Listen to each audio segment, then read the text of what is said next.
Inilah sosok pemimpin kita, pemimpin umat yang bernama baginda Nabi Muhammad sallallahu alaihi wasallam. Beliau adalah pemimpin yang ideal, yang dipilih oleh Allah Subhanahu wa taala. Yang ciri kepemimpinannya Allah sendiri menyebutkan di sana.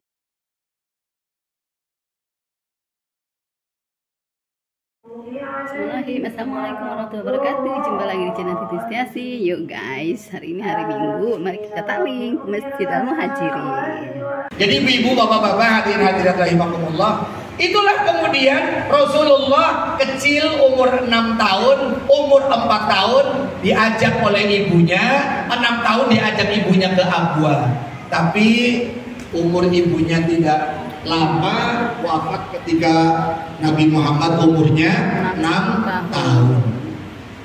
Dibawa kemudian dipelihara oleh kakeknya Abdul Muthalib, umurnya 8 tahun. 8 tahun kakeknya meninggal, ya Allah. Begitu kakeknya meninggal, paman-pamannya mau ikut siapa ini? Bisa dibayangkan Bu, kondisi kayak begitu, ibu punya ponakan, bapaknya meninggal, ibunya meninggal, lalu linglung harus kemana? Bisa dibayangkan kira-kira nasibnya kayak apa? Kalau tidak ada uluran tangan orang baik, nggak mungkin. Apakah dia harus kelelahan di jalan? Ternyata ibu-ibu hadirin rahimakumullah, satu kebiasaan orang Arab kebaikannya adalah antar saudara itu amat sangat. Abu Lahab yang paling kaya itu mengatakan, udah saya saja. Abu Lahab paling cinta Bu sama Nabi Muhammad. Sama Nabi Muhammad kecil, Abu Lahab paling cinta.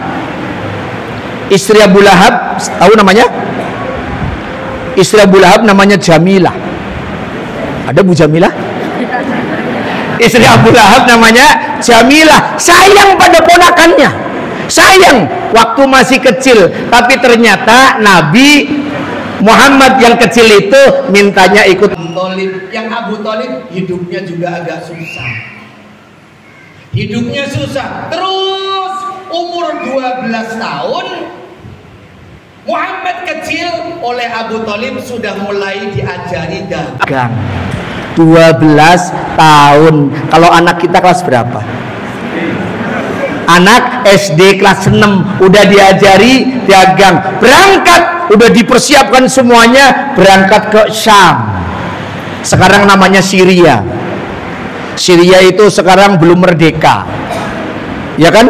Syria masih berkecamuk di sana. Namanya Syam, dibawa ke Syam. Tapi di tengah jalan tiba-tiba disuruh berhenti sama seorang pendeta namanya Bukhairo. Bukhairo menyaksikan ciri-ciri yang ada di kitab Injil, yang ada di kitab Taurat. Nabi terakhir yang akan datang cirinya ada 3. Ciri pertama udah kelihatan oleh Bukhairo. Awan selalu mengikuti dirinya. Ketika rombongan Abu Thalib itu lewat, itu awan selalu ada di atasnya, tidak kepanasan. Kok ini awan jalan terus? Orangnya ke utara, awan ke utara. Orangnya ke selatan, awan ke selatan. Akhirnya disuruh berhenti. Mas, berhenti dulu mas. Pimpinannya siapa? Boleh saya bicara? Datang. Itu anak yang muda itu siapa namanya? Dia nyebut namanya Muhammad. Kata Bukhairo, mirip ya, kalau di kitab namanya Ahmad, tapi kok ini Muhammad. Kamu siapa? Saya bapaknya. Waduh, bapaknya. Waduh, jangan-jangan bukan nih. Ah bukan kali. Iya saya bapaknya. Enggak, saya nggak percaya. Karena Bukhairo tahu ciri Nabi yang terakhir dinaungi oleh awan. Anaknya yatim, kok ini punya bapak, makanya nggak percaya. Ah nggak percaya, yang jujur, kamu siapa? Iya sih, itu ponakan saya, bapaknya udah meninggal. Oh, baru merasa, oh iya ini bener nih, berarti bener nih. Boleh nggak saya bawa dia sebentar aja ke sini? Boleh, dibawa. Begitu dibuka bajunya, ciri ketiganya muncul. Nah ini pasti ini Nabi terakhir. Kalau boleh saya sarankan mas, semua ini anak, yang lain bolehlah kalau menerusin perjalanan, tapi ini anak tolong pulang lagi. Pulang lagi, jangan diteruskan perjalanannya. Anak ini sedang dicari oleh orang-orang untuk dibunuh. Ah, masa? Iya, udah percaya aja sama saya. Saya ini seorang pendeta. Akhirnya pulang, umur 12 tahun. Udah belajar dagang, tapi terus belajar dagang sampai kemudian berdagang kepada Khadijah, wanita janda kaya raya yang menguasai 2/3 tanah kota Mekah. Wow, enak kan Pak? Janda kaya raya, cantiknya bukan main. Iya, namanya siapa? Khadijah. Namanya Khadijah, kaya raya. Ya, kaya raya. Akhirnya Abu Thalib mengajak ponakannya Muhammad untuk ikut bersama berdagang, membawakan barang dagangannya. Terus ini kalau udah prosesi lama sampai 25 tahun, berarti 12 atau 11 tahun kemudian. Terus, tapi setiap perjalanan dagang Khadijah kan cerdas Pak. Tidak diperkenankan orang dagang bawa dagangan sendiri, pasti ditemenin oleh budaknya. Ditemenin oleh budaknya, budak yang ngikutin Nabi Muhammad namanya Maisaroh. Maisaroh laki perempuan? Maisaroh laki. Cuma kalau di kita kan kalau akhirnya tak marbutoh biasanya perempuan. Ya, Fatimah pasti perempuan. Jumroh perempuan. Makanya ketika saya di sekolahan dipanggil Fatahillah, saya Pak. Fatahillah, iya Pak, saya. Kamu Fatahillah? Iya Pak. Dilihat, mana? Oh iya, kok terakhirnya gitu. Terakhirnya dikiranya perempuan. Kebetulan yang absen gurunya nggak ngerti Fatahillah. Kalau tahu Fatahillah kan tadi ya, pendiri kota Jakarta, laki-laki, dikiranya taknya tak marbutoh, jadinya dikira perempuan. Maisaroh terus lapor pada Khadijah, kagum terhadap sistem perdagangan yang dilakukan oleh anak muda yang namanya Muhammad. Akhirnya Khadijah dapat pengaruh dari Maisaroh terus-terusan. Kok saya makin lama makin terkagum-kagum ya. Ceritanya naksir. Ya naksir.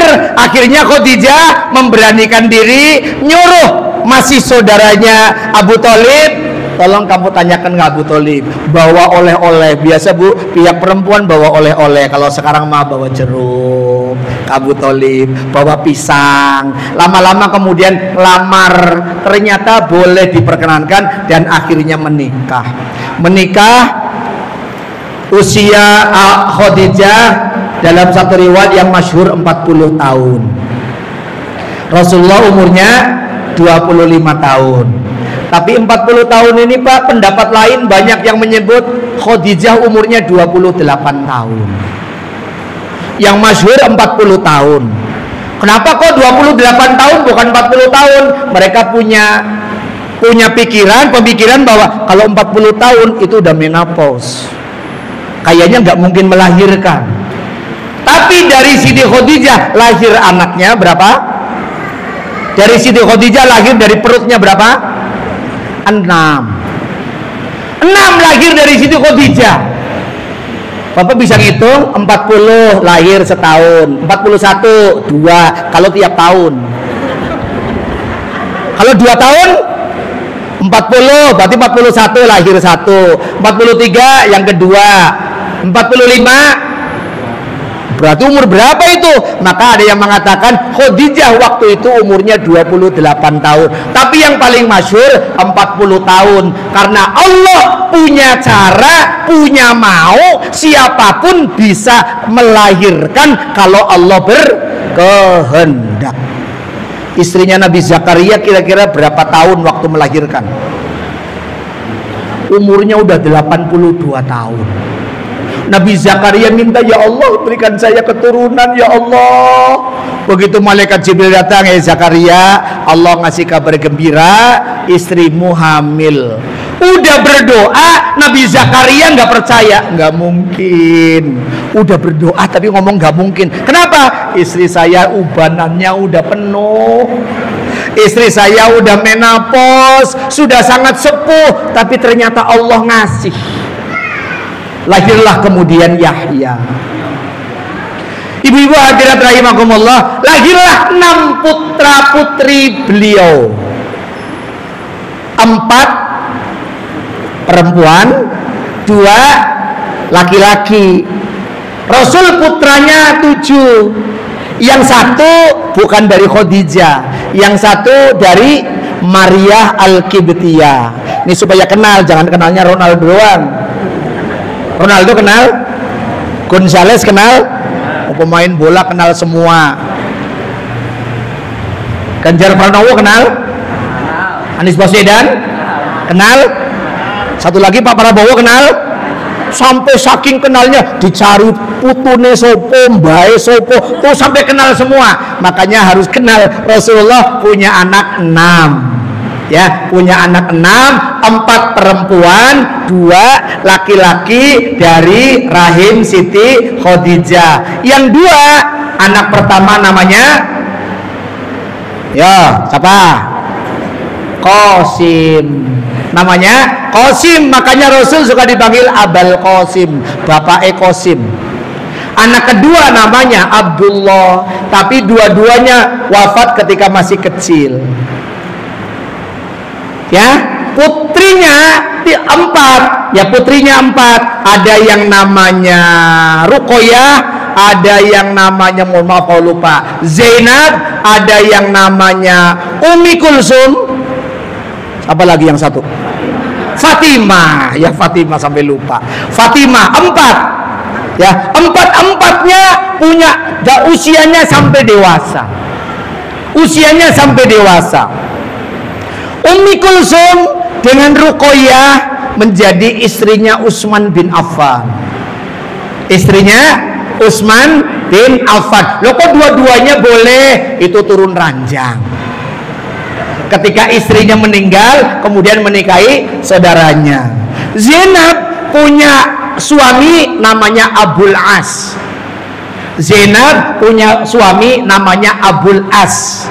Waktu itu masih kafir. Dulu Zainab punya suami itu anaknya Abu Lahab. Anaknya Abu Lahab, cuma baru menikah, kemudian Abu Lahabnya nggak setuju, cerai.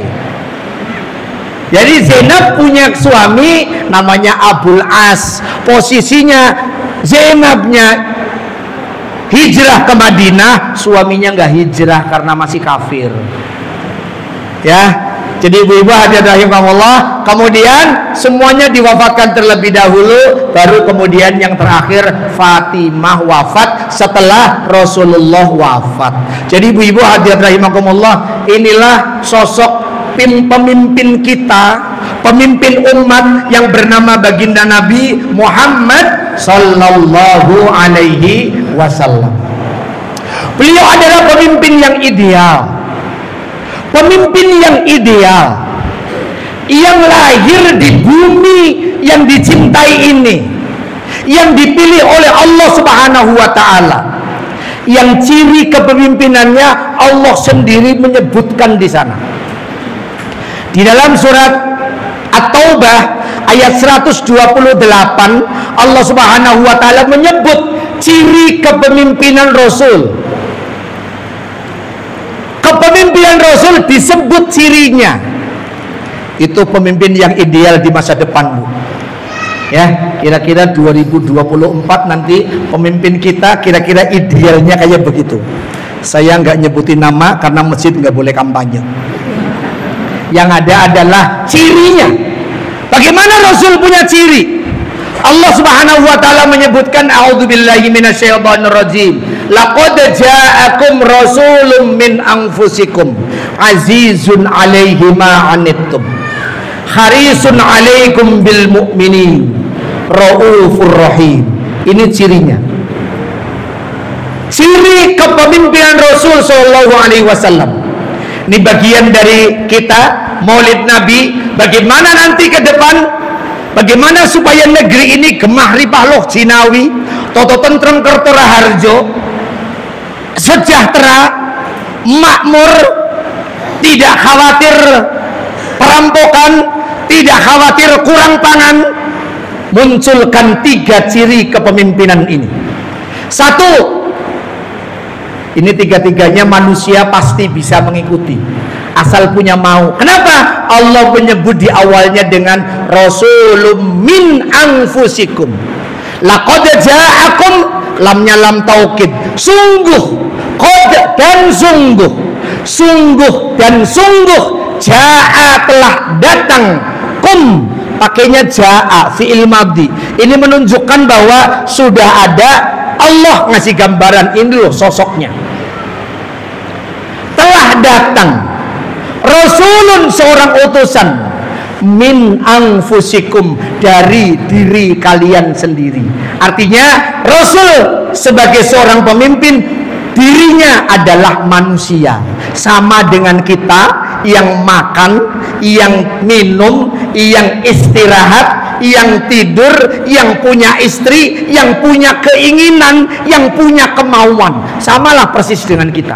Min anfusikum itu artinya apa yang akan disebutkan oleh Allah dalam kelanjutan ayat ini, kalau kita mau pasti mampu melaksanakannya. Apa? Yang pertama, azizun alaihi ma'anittum, amat sangat berduka ketika melihat rakyatnya sengsara. Ketika melihat umatnya susah, beliau sangat berduka, sangat gelisah. Diawali ketika beliau umur 35 tahun. Beliau merasa gelisah melihat suku yang satu dengan suku yang lain pada bentrok. Satu ketika Ka'bah kena banjir, lalu diperbaiki Ka'bahnya. Ka'bah sudah ada sejak Rasulullah belum ada, Ka'bahnya sudah ada. Dipakai tawaf, iya biasa dipakai tawaf. Rasulullah belum hadir, itu sudah ada tawaf. Cuma tawafnya telanjang. Yang dikelilingi Ka'bah isinya patung. Sehingga Ka'bah itu bangunan yang istimewa, yang sakral, yang ketika terjadi keruntuhan karena banjir, semua kemudian berpikir bagaimana bangunnya.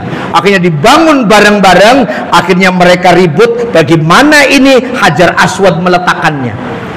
Rasulullah Shallallahu Alaihi Wasallam belum jadi Rasul, umurnya 35 tahun, gelisah. Gelisahnya Rasul kemudian nyambung dengan apa yang diinginkan oleh para suku tadi.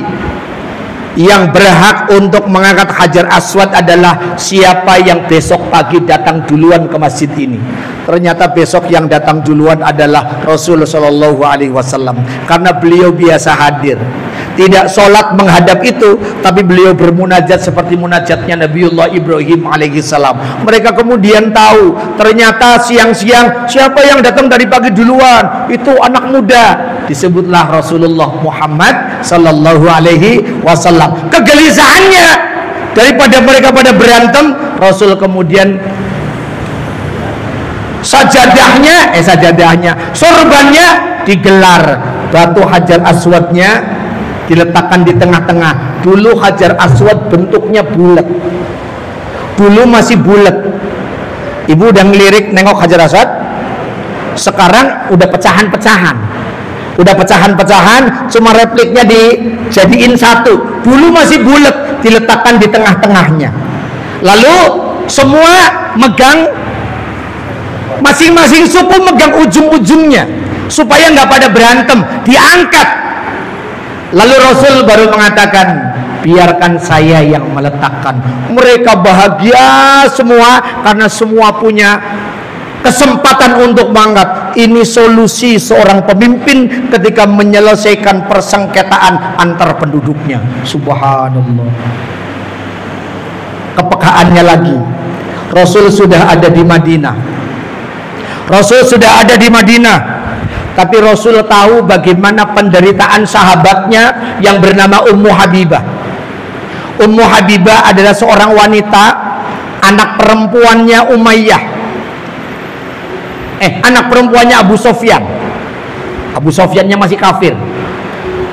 Ibunya namanya, istrinya Abu Sofyan siapa? Hindun. Hindun yang ngunyah hatinya Hamzah, masih kafir. Itu ibunya Ummu Habibah.